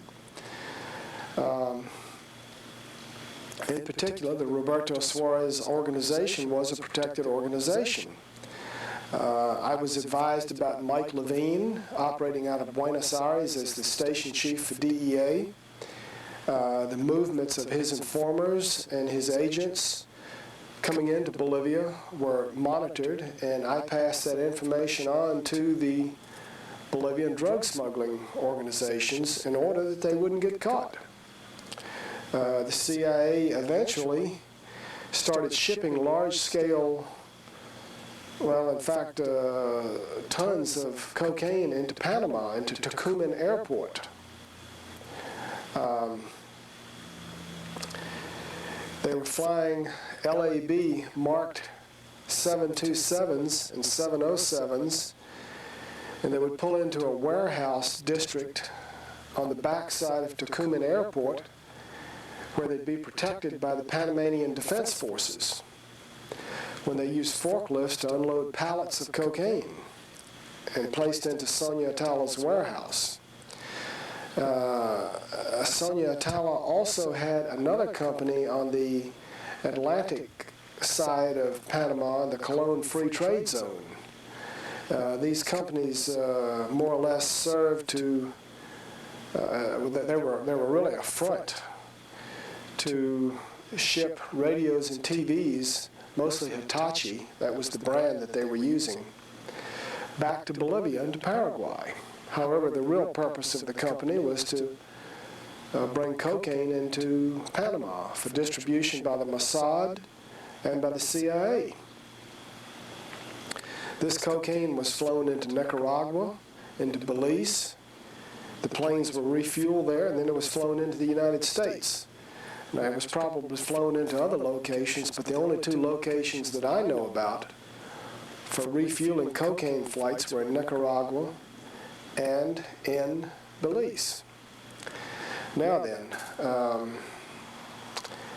arms were also put in these warehouses the Israeli Mossad seized a lot of arms in Lebanon. These arms were shipped into Panama, put into this warehouse and other warehouses, and then they were flown into the Contras in Nicaragua by pilots. Several of the pilots that I knew were Floyd Carlton, Cesar Rodriguez, Enrique Pretelt, Daniel Miranda, and there were several other pilots in Panama that may or may not have known they were ultimately doing the CIA's bidding for them by flying drugs and arms. It was my understanding that Noriega had worked out an agreement with the CIA to allow his country to be used for drug and arms smuggling.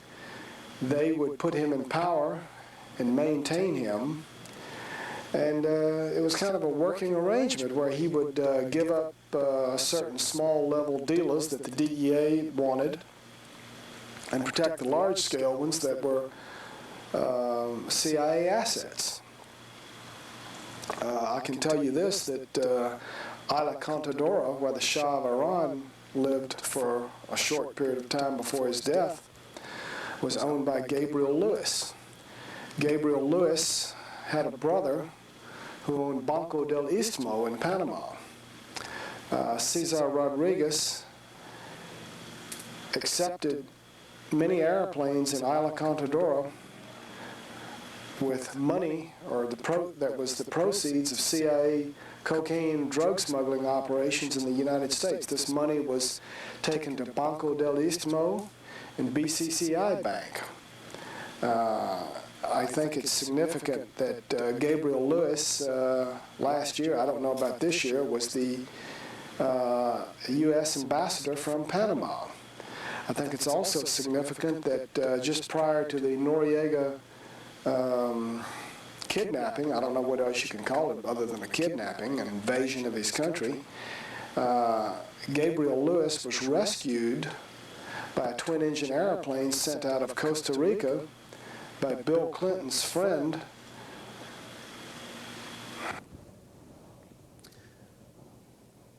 I think that most people involved in law enforcement today need to be aware of a covert operation that's going on that is not really a covert operation. There's a man who's involved with the FBI who happens to be a senior agent in the FBI. This man's name is Terry Nelson. It is Mr. Nelson's duty to a covert entity to go around the United States and recruit law enforcement officers and public officials into what they think is a sting operation to bring cocaine or drugs into their area and set up a sting and bust the people involved. However, once the drugs are brought into that area and this government official or police officer thinks that they have a good bust, they are effectively neutralized because it has nothing to do with a sting operation. It is a personal operation run by Terry Nelson, run by these rogue elements of the government for their own profit. You need to be aware, ladies and gentlemen, that you are a prospective target of these people. This is currently done in South Florida. It's currently done in Montana. It's currently done along the borders where we have no coverage. So if you're in any of those areas, you need to be very aware of it. Along the southern border of the United States and along the northern border of the United States are the primary target areas for Mr. Nelson. He used in the past a man named Mike Huxtable. Mike Huxtable is a Canadian national who has heavy ties to the mob, has supported them in their efforts for a very, very long time. So be very aware and be very careful, simply because once these drugs are brought into the area that you're responsible for, and they're passed on to those who are to receive them and distribute them, you will not be privy to the operations from there on. You will simply be a part of it, and you will not have a choice. There are so many police officers, there are so many government officials who are dead today because they decided they knew what was really going on and they wanted out of that operation. They wanted nothing to do with it. Well, they had nothing to do with it, and they had nothing to do with life after that. We turned them into gunships up here. We painted the stars and bars on them with wash-off paint because it's illegal to fly a warship of another country in this country. So we painted the stars and bars on with wash-off paint, flew them down to Florida, washed them off, and then sent them on down south. Now this is some of the cute things. The planes that was involved in the drugs out here is what we call a Casas. It looks like a small C-130, except it's got this twin engines. Best way to describe it is look at the tapes of Mena, Arkansas, and see the plane sitting on the runway, because this is all related. So you recognize? To start with, I'm Winfred Richardson. I blew the whistle on a defense contractor called E-Systems. E-Systems, as most people knows, you had Air America. Air America was sold to E-Systems, which time they made it Air Asia. Then it became Rocky Mountain and now Evergreen. They were building defective aircrafts, and we had some aircraft on the field that everyone was talking about being involved in drugs. The part that made me blow the whistle, well, everybody knew that, ripping off the government. The government knew it, we knew it, the company knew it, no big secret. The part I couldn't live with is we had some planes to crash. And at that point, I had to go to the government pushing the defective parts because no one wants to see anyone fall out of the sky.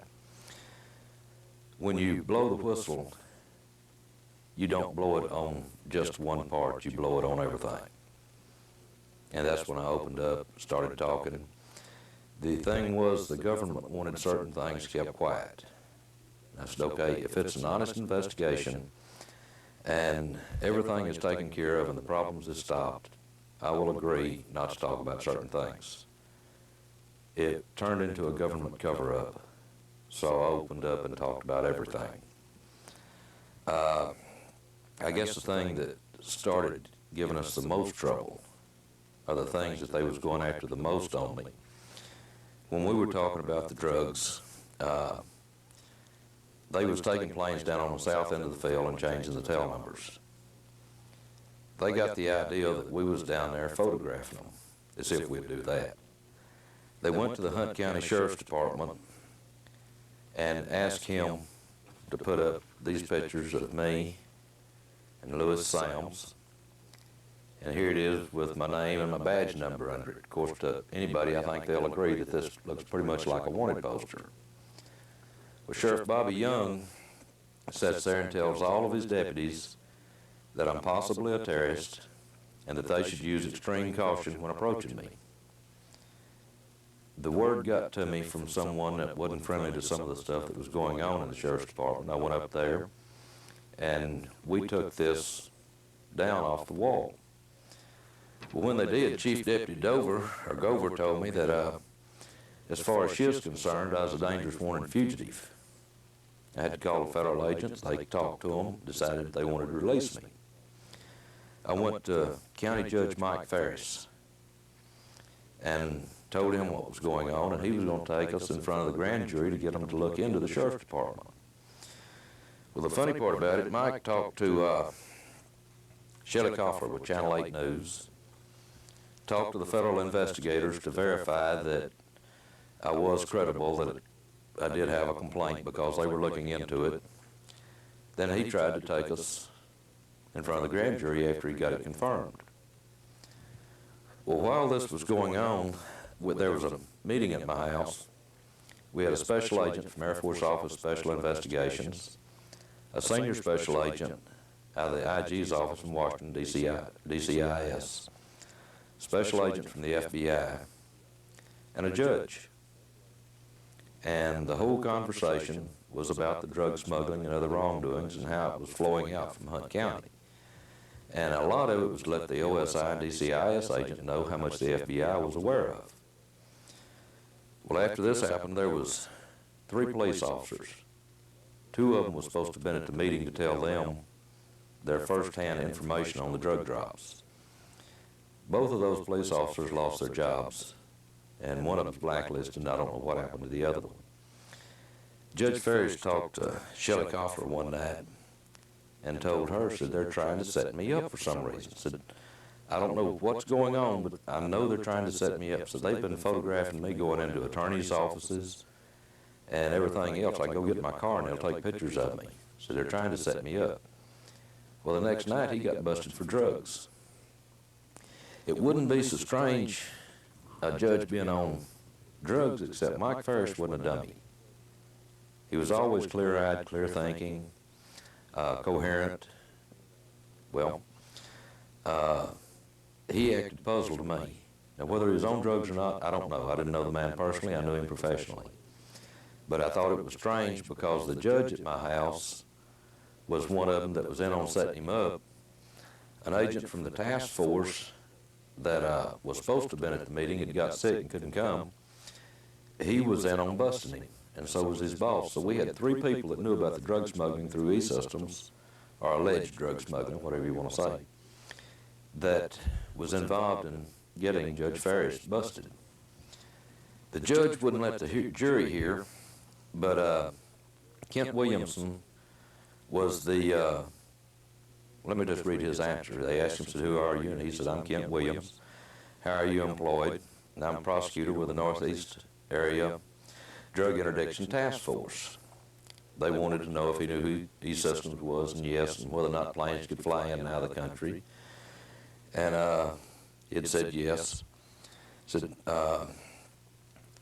question, have you received any information from any source that there may be some type of illegal activity by any pilots flying for E-Systems, specifically any information that would indicate that any of their pilots was using their planes to bring cocaine back into the United States? The answer, yes, I have. And said, were you aware that Judge Ferris was involved in taking E-Systems employees before the Hunt County Grand Jury probing this particular matter? No, I was not aware until just recently. A month later, that attorney was no longer employed by the task force. The two agents were also fired, and the head of the task force had been reduced to answering the telephone on the third shift. When you start talking about this, you find out that down in East Texas, you'll have the planes come in low over the water, kick out a bundle, it'll hit the water, a boat would pick it up, bring it into shore. One of the police officers witnessed this and seen a Hunt County Sheriff's deputy's car take the drugs from the boat and leave with it. He's the one that was fired and blacklisted. So when it comes to the drug dealing, it's pretty well documented. We know that when they change the tail numbers on these aircraft, they'll fly two with the same tail number. One will go into Florida, the other one will fly into, I assume, South America. They'll come back, rendezvous, come in, one will land where it can be documented that it landed up here. It's the same one they had documented in Florida. The other one will come in and drop the drugs and land, and they'll change the tail numbers back again. That way, if anybody says they saw this aircraft being loaded with drugs, then they can always come up with proof that it was on a runway in Florida. And that's the way that they destroy a bunch of the stories where people says, no, I'm an eyewitness, I saw this plane doing drugs, and then they've got it documented it was somewhere else. Okay. On numerous occasions, Mr. Bush ordered myself and our team into the panhandle of Texas to a little town called Childress, Texas. In Childress, Texas, we were to set up a surveillance operation and protect a particular ranch located up in that area. That ranch was to receive large shipments of cocaine. This cocaine coming into the United States, we found it was cocaine later. We didn't know that it was at the time, but this cocaine coming into the United States would then be distributed to various parts of the United States. I think a very serious investigator might look into the Childress area, look into the Panhandle and see what kind of dealings Mr. Bush has and associations with the Iron Mountain Ranch.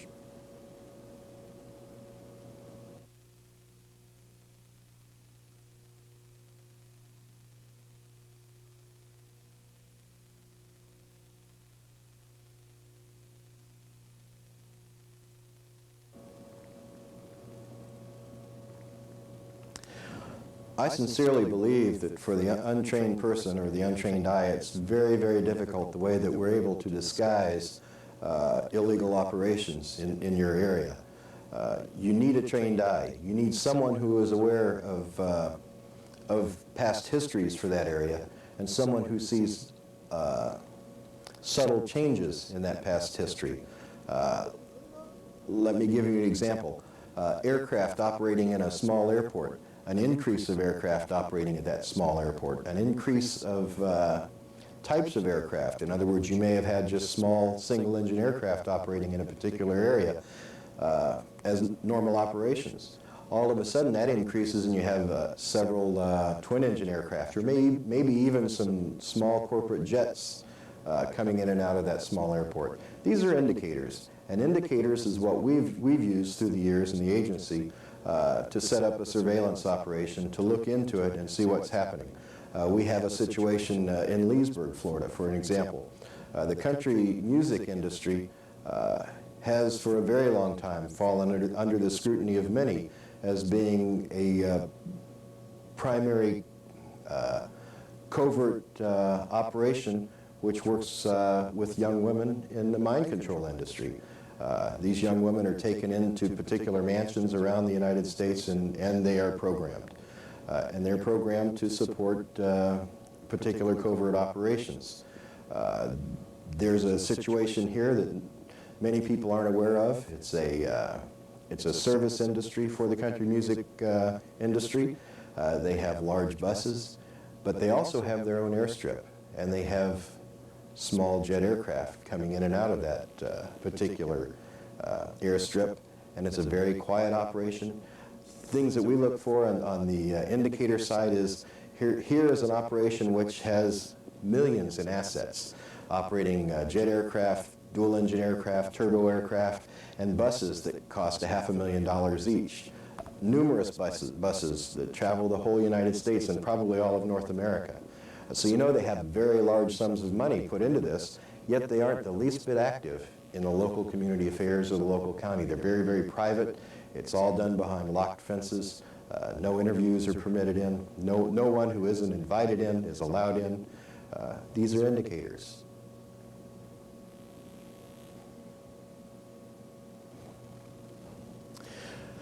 And the reason I tie this and use country music as an example, while I was stationed at Fort Campbell, we were very, very close to Nashville.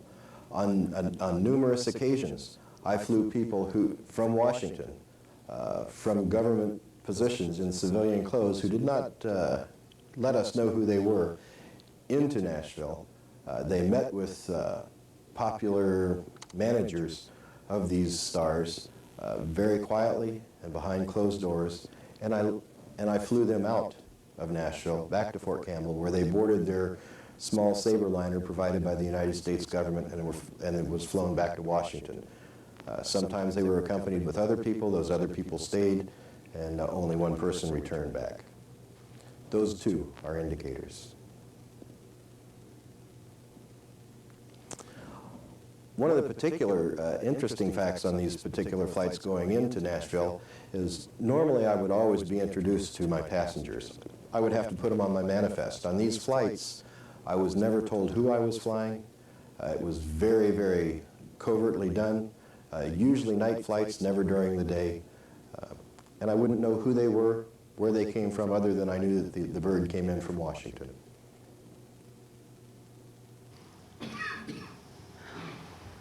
After graduating from Muskegon Catholic Central, Senator Byrd ordered that I go to Nashville, Tennessee.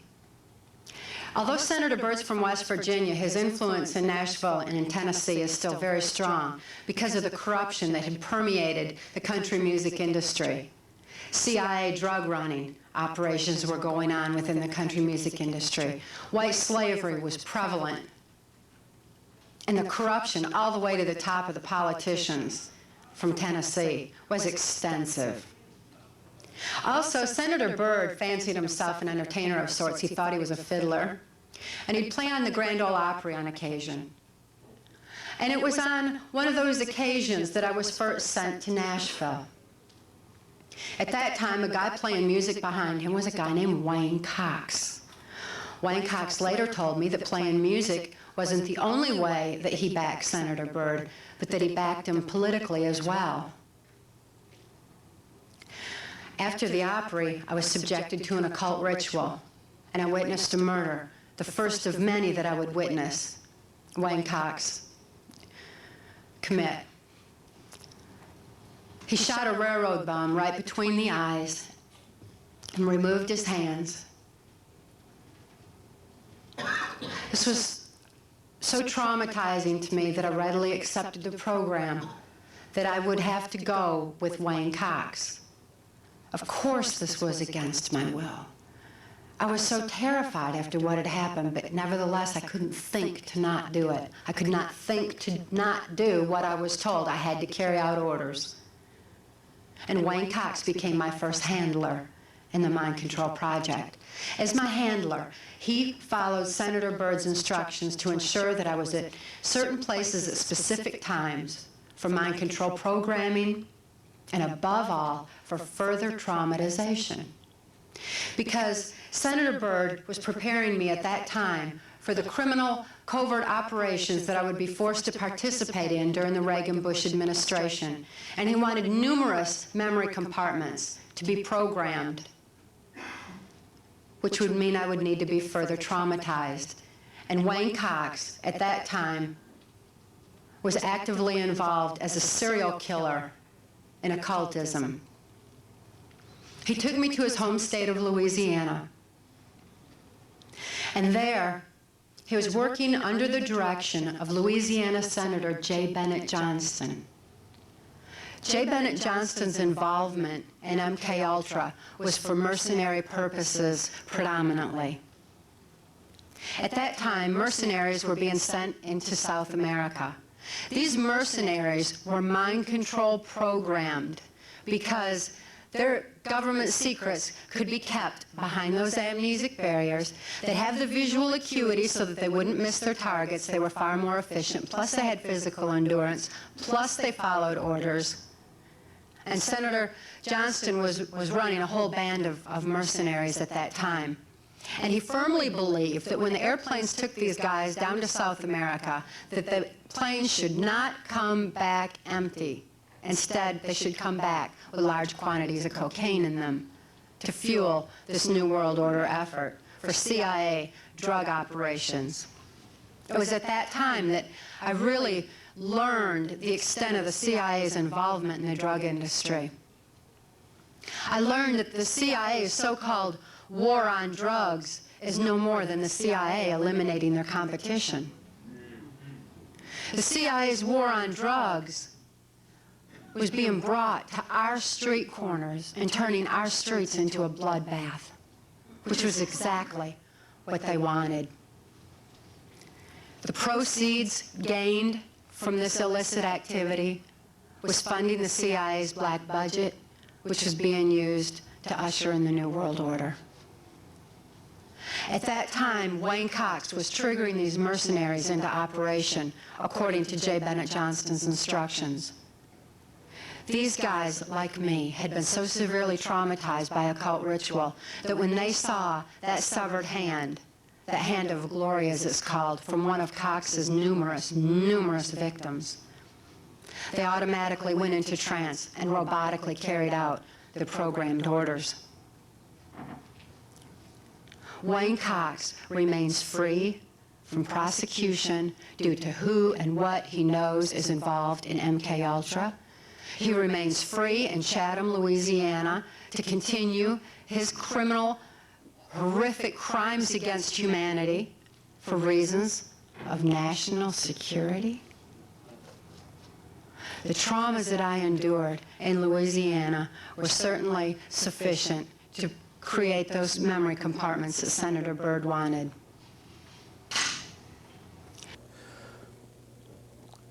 Probably the single most successful entity that we have in covert and black operations, single most important tool that we use is a drug called Burrodanga.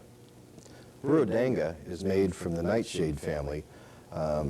It's a powdery substance made from the bulb underneath the flower. This flower is only the orange or red blossoming flower that we can make this drug as effective as possible out of. Much of what I flew out of Honduras and Nicaragua, in the chronicles you'll read about the crystalline substance. There was also a very, very light substance that we flew, a very, very light powder, and I didn't have any idea what I was flying at the time, but I know today that that was Burundanga, and we brought back tons of Burundanga. In later years, in 1986 through 1992, we, in the operational subgroups, used Burundanga to neutralize financiers, civilians, and politicians around the world. The neutralization took place in form of drugging the target with this particular drug. The drug's so wonderful, it doesn't show any signs of a person being under the control of Burundanga. Your target will respond to anything that you tell them to do. They will have complete amnesia once they come off of this drug, so they don't recall anything that they did while they were drugged. So, keeping that in mind, the particular aspects of Burundanga is, first of all, you don't have the slurring of speech, the dilated eyes that you would under the pharmaceutical side of Burundanga, which is scopolamine. Your target has no memory of what they've done, yet during the time that they're drugged, they'll do anything you instruct them to do and follow it to a T. There is nothing that they won't do. They have in the past even killed people under the influence of Burundanga. And on the other side of that, they have allowed people to kill them under the influence of Burundanga.